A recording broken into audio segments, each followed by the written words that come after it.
What's up, guys? Welcome back to another video. This is a reaction to why the USA is collapsing, the coming economic crisis. This guy has just done a video on this topic for every major country, pretty much. The US. I've already reacted to one to do with the UK, China, and I mean we can just click actually. I don't know if I've reacted to his specific videos, but there's videos on YouTube just about all other countries. And yeah, with everything that's happened, I guess the world's done for. But wait, let me just find why China is collapsing, and then why the UK is collapsing. So yeah, he's done previous videos, and they've obviously done quite well, so he's done one on the US. But I don't actually know the situation there, because I'm not from the US, but obviously from the UK, you're hearing things. And it's actually sort of slowly rebounding, and not the actual prices for things, but the pound, which is, I guess, kind of good, because it means my money's worth more. But yeah, we're going to jump into this video and see and learn about this whole situation. I'm assuming it's the same kind of thing as the UK, but maybe there's other factors with this one. And yeah, we're just going to jump into this. Hopefully you're going to enjoy. I mean, maybe it's not as enjoyable. Maybe you don't really care. Maybe you just see this and you're just like, meh, my life's still good or whatever. But for a lot of you, I guess you are going to be feeling the effects of things that are going on. And yeah, let me know your thoughts of this after the video's done, obviously, because you've not actually watched it yet. But also go check this guy's channel out. He does a lot of videos and I've reacted to a lot of them. Don't know why I'm not subscribed. I'll subscribe to him there. In the late 2000s, And yeah, let's jump into this. Links are in the description to my Patreon if you want to see some more videos of mine. And yeah, let's jump into this. the US economy was booming. The standard of living was impeccable, the markets were booming, and the country had a reasonable inflation rate of only 3%, which meant people didn't have to worry. The economy was stable, US citizens could afford to live well, and it seemed like the US was unstoppable. But then, after a series of reckless decisions, inflation rates have skyrocketed, tripling to 9% just this year. Bro, inflation's gone crazy this year everywhere. It's a joke. I don't know what the percentage in the UK is, but just everything's gone up so much. Like, for everything, I swear, it's just ridiculous, man. Yeah. In 2020 alone, the US government printed 40% of all US dollars in 1 year. And now the standard of living is dropping dramatically. More and more people are struggling to feed their families, heat their homes, and afford medical care. With the average American savings dwindling, the major banks collapsing, house prices skyrocketing, it's become clear to everyone that the US economy is in a deep downward spiral. There's a reason large companies like Amazon, Meta, and Google are laying off tens of thousands of their employees. National debt is also at an all-time high, surpassing 120% of what the US makes in a year. And so what National debt. God, wait, what did he say? at an all-time high, surpassing 120% of what the US makes in a year. And so what were the reckless actions that caused this? Shit. Who and what decisions were made that caused the current US economic climate? Well, we're going to outline all the mistakes that made this a reality. And it all started back with the 2008 crash. You see, before 2008, banks had found a way to make buckets of money, and this involved betting massive amounts of money on the housing market. But when their gambles began to catch up with them, it sparked a massive drop in house prices and eventually plunged the country into a recession. And this recession spread all across the world. Everyone suffered because of the US's economic crash. That is crazy, you know, because the US crashed, the whole world crashed pretty much. That is so wild to think that one country can lead to the whole world economically failing. 2008 crash becoming a harsh lesson that the US's economy was the foundation on which the entire global financial system relied on. When it showed signs of crumbling, it affected everyone. And today it seems like the world is even more reliant on the US economy, and this threatens entire countries. I mean, just the 2008 crash alone completely toppled the economies of countries like Greece and pushed millions around the world into deep poverty. However, as disastrous as the 2008 crash was, the US actually weathered the crisis. After 2008, the economy seemed stable after regulatory measures were taken, all while other currencies were faltering at the time, with the euro becoming much weaker compared to the dollar for years after the crash. And all of this highlighted the US's comparative strength. When the world was in crisis, financial systems around the world turned to the US for safety. But there were still lots of problems on the horizon for the US, and the first reason that the US economy is in massive trouble is because of unsealed wounds from the Great Recession. One of the long-term effects of the Great Recession was that it gave the US massive amounts of debt, as the US government decided to bail out the banks that actually caused the crisis in the first place. And to do this, they needed lots of money. And this added to the massive national debt figure. Between 2007 and 2009, the country's debt went up by a staggering 20% compared to GDP. But this wasn't an acute problem of the crisis. The US had been taking on debt for years from wars in the Middle East, among other things. I mean, just the war on terror alone is estimated to have cost $8 trillion, an insanely large amount of debt for the world police. But all of this was the $8 trillion? Wait, what is the wealth of the US as a whole? What's the way? US. How rich is the US? I just search as how rich is the US. I can't think of what I'm trying to say. Is the US?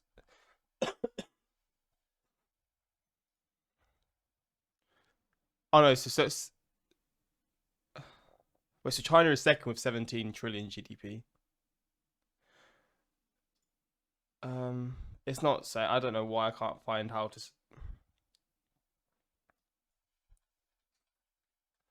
8 trillion's nuts, man. 23 trillion. And 8 trillion is more than Japan's entire money, and they're the third richest. Oh wow, that is mental. The price the US had to pay to be the world's superpower. So by the time the dust settled on the crisis, the debt had risen to 90% of the US's GDP, which has a very eerie parallel to the Great Depression, which was also marked by a massive rise in the country's debt, eventually peaking at 80% of the country's GDP. And so in other words, the US owed comparatively more money than at the height of the Great Depression. And trust me when I say it wasn't going to get any better in the long run. But at the time this just wasn't obvious. Everything seemed okay, because somehow the US economy seemed to slowly recover from the recession and the GDP began to grow again. Whilst the world struggled to recover from the shock, the US actually looked strong. And after a few years, their economy was well on its way to recovery. In the first 4 years of this recovery, GDP was growing by 2% on average every year. And this slow and steady pace was a relief after the massive recession. But there were still some massive underlying problems. However, before we continue, I want to tell you about today's sponsor, Private Internet Access. Private Internet Access is the perfect antidote to big tech like TikTok and other social media sites stealing all of your information. You know what? It seems like a good little promo, but he's getting his money and you'll love to see it. If you're interested, links will be in the description to that. And all that good stuff. Especially because I've seen him post before that he gets a lot of videos demonetized by YouTube. So this is how he makes the majority of his money and stuff. So yeah, you know what? Got to support it if you can. But yeah, links will be in the description to his video if you're interested in that. Click the link in the description below.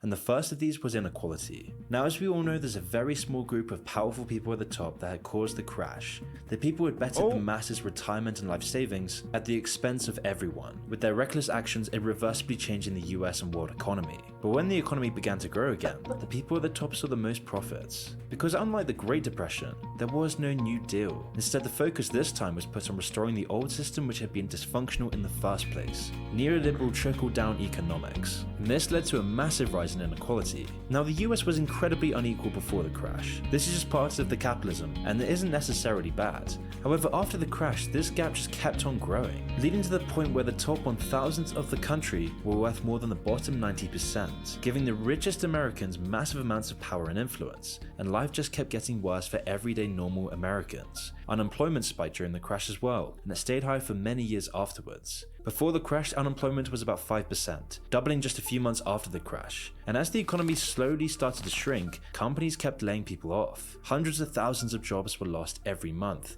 and this went on for years. Unemployment only dropped to pre-crash levels in 2016, but by then it was too late. The damage had been done to the American psyche, and a storm was brewing. However, on the surface, the US still looked peaceful. The economy was recovering on paper, and it seemed like everything was just going back to normal. And whilst the wealth inequality was growing, and the Occupy Wall Street movements burgeoned, the Occupy Wall Street protest entered its third week today.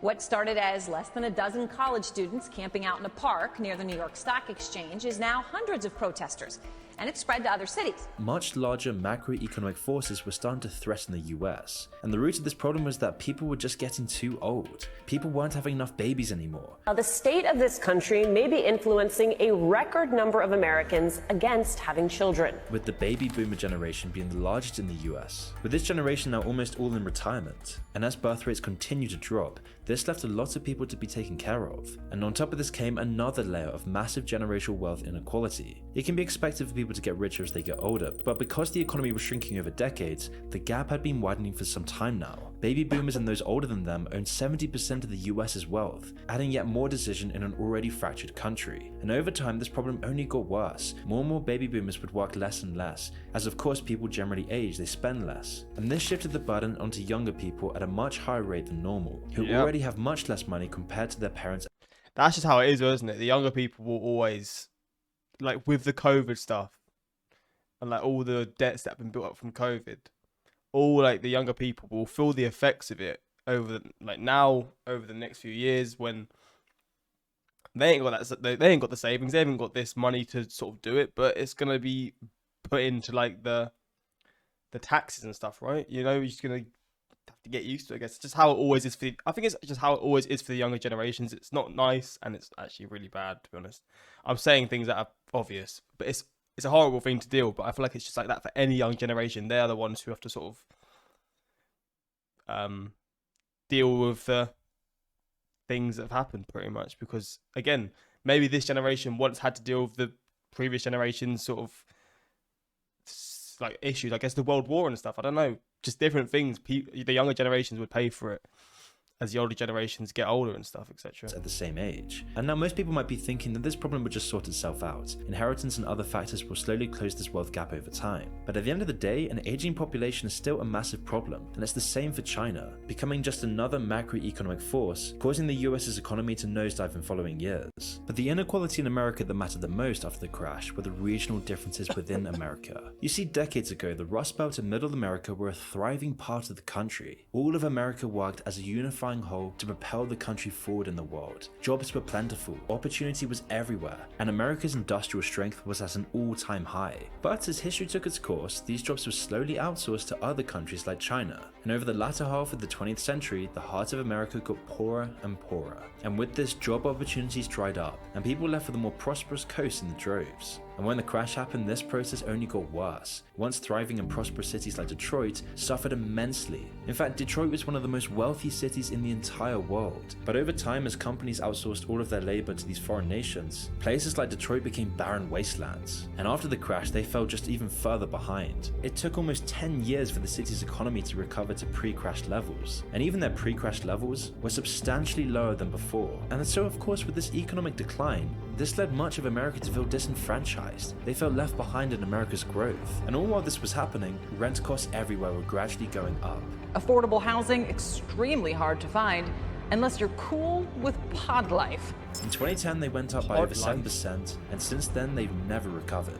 Instead, they've only continued to rise more and more each year. And all these combining factors, less jobs, more expensive housing, massive swaths of disenfranchised people, declining cities, and higher living costs, meant all of these economic factors were working against the people at the bottom. And whilst this was happening, the more affluent parts of the country didn't seem to care at all. Instead, they ignored impoverished regions like the Midwest, and people were rightly angry. And so when the time came for an election in 2016, millions of people that lived in so-called flyover states made their voices heard. They were angry at the lack of jobs, the rising inequality, and the general economic depravity. And so people like Donald Trump promised to fix all of these problems. No one had seen anyone like Donald Trump in politics before. He seemed radical compared to the neoliberal, empty corporate plastic politicians that had defined America for the last few decades. It's just awfully good that someone with the temperament of Donald Trump is not in charge of the law in our country. Because you'd be in jail. Secretary Clinton.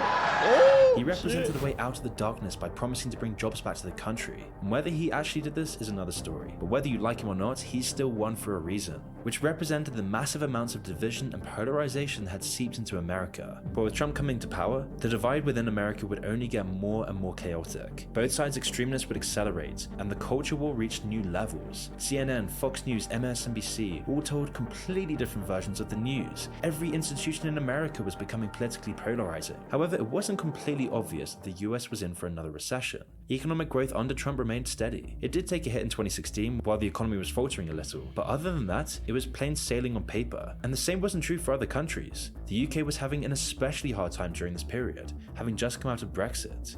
In comparison, the US's economy looked strong, and unemployment levels dropped to around 3%. It seemed like the US was ready to turn a corner, but there were big cracks. 3% unemployment is crazy. What is the unemployment rate of the UK now? That is insane. Like that's really like low. Flipping hell. Oh, 3.6%. What is the US unemployment rate now?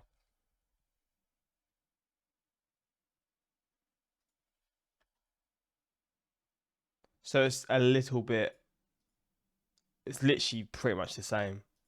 Fair enough. I didn't realize it was so low. I mean, that's surprised because there's so many unemployed people that we just I don't know. I just assumed there was a lot less than that. Under the a lot, surface, a lot more than loneliness, that. depression, anxiety, political division, and atomization was swelling up in the country. Because despite all of America's supposedly high standard of living, the population was becoming more miserable than ever. The American dream went from being a beacon of excellence, freedom, beauty, and wealth, to being defined by an unjust economic system, a lifestyle of never knowing your neighbors, of cheating on your wives, of 5-lane traffic and gigantic glass monuments to bland vacuity. The latest iPhones, Teslas, and pumpkin spice lattes could only distract the US from the nagging voice of economic stress, loneliness, and political division for so long. Uncertainty hanged heavy across the US, with Gen Z and millennials becoming defined by their atomized nihilistic hopelessness. All while at the same time, mega companies and the billionaire class would monopolize American industry, paying zero tax. And on the other hand, the average American servant class was becoming poorer and abandoned by the crony capitalist system. Even with a steady GDP growth of 2%, this just couldn't mask the hopeless malaise and hatred brewing in the populace. And in early 2020, these cracks would reveal themselves, as the politicians' reckless actions in this year would destroy the American economy for good. You see, when governments around the world recklessly destroyed the global economy with lockdowns, the US was sat paralyzed. Its population was becoming weak and passive and isolated. The economy was shriveling up, and the uncertainty was growing. Only essential industries continued to function, and millions of workers were put out of the job. The immediate economic impact of the lockdowns was staggering. There was an instant spike in unemployment and massive dips in economic output and GDP.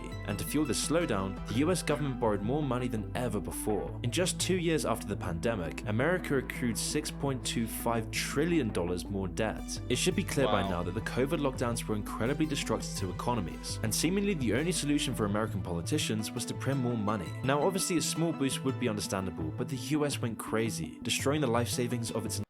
But why would you print money? Because that's just going to affect your economy more. Like, surely isn't printing money like really? I mean, obviously it's a bad thing if you print loads of it, because it's just going to make your money worth less. Entire populace. And this is an exaggeration. There were around $4 trillion in circulation before the pandemic, but once the pandemic started, the Federal Reserve began printing more money in massive quantities, and just a year later in 2021, there were $18 trillion in circulation, with the US government printing 40% of all US dollars in a single year. And so unsurprisingly, this had massive effects on the US's economy. The first and most obvious of these is inflation. Before the pandemic, inflation hovered at a healthy 2%, but soon after it went sky high, reaching 8% just recently. However, whilst these measures were completely reckless, they did provide a temporary band-aid, as soon after, unemployment went right back down after the country opened back up again, falling to pre-pandemic levels fairly quickly. And the American stock market also experienced a boom. The S&P 500 nearly doubled in 2021. It really looked like the economy was getting better and everything was just going back to normal. It seemed like all this massive inflation was just a thing of the past, something to worry about in later years.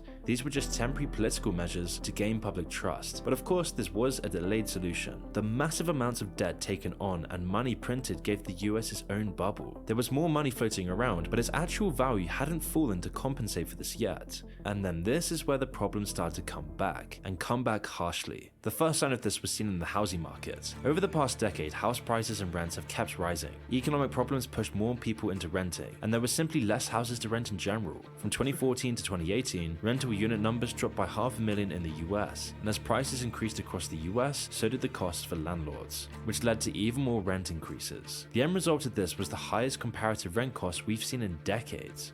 And rents were only a small part of the picture. As inflation and cash printing kicked in, prices went crazy. Energy in particular has seen massive increases. I mean, in just 2022, gas prices have increased by over 12% on average. And then all of these problems have been further compounded by the post-pandemic recession, with all the major banks in the UN claiming that the US is going into a deep recession. A recession that could be similar to the Great Depression of 1929. Perhaps now is the time that you'll own nothing and be happy. But in a sudden twist, there have been some strange developments happening recently. Instead of a continued rise, rent prices have actually fallen recently. And this seems like good news. Cheaper rents.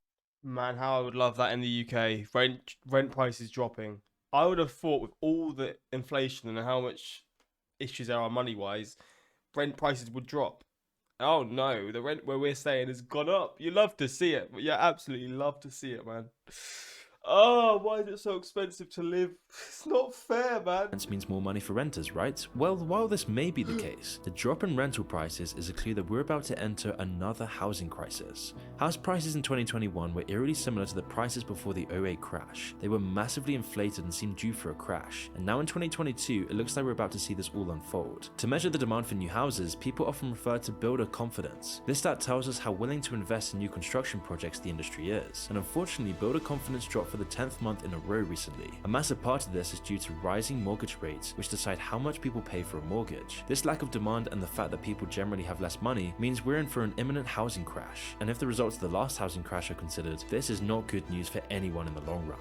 Again, taking away more and more personal savings from your average American, making the populace more dependent on the government, more depressed, more stressed, more lonely, more unhealthy, and increases overall crime. The only thing going for the US economy right now is that unemployment is low, but soon this really may not be the case. I mean, massive companies like Meta, Google, and Microsoft are letting tens of thousands of employees go. And this isn't limited to the tech companies either. As companies see their stock prices fall, they're now being forced to downsize, and soon we could see unemployment levels go straight back up again. And when you look at all expert economists, all the major banks, all the world governments, it's clear to everyone that we're going to go into one of the deepest recessions in history. But it only gets worse from there, as the US is going to have to deal with the desperation that comes from a recession. There will be more crime, more mental illness, more drug addiction, and more importantly, more political radicalization. As we see in the culture war right now, people are becoming more and more divided, more full of hate for one another. There is no binding spirit. The communities that defined America are now being decimated. And so it should be clear to everyone that things really aren't looking good for the US. Damn.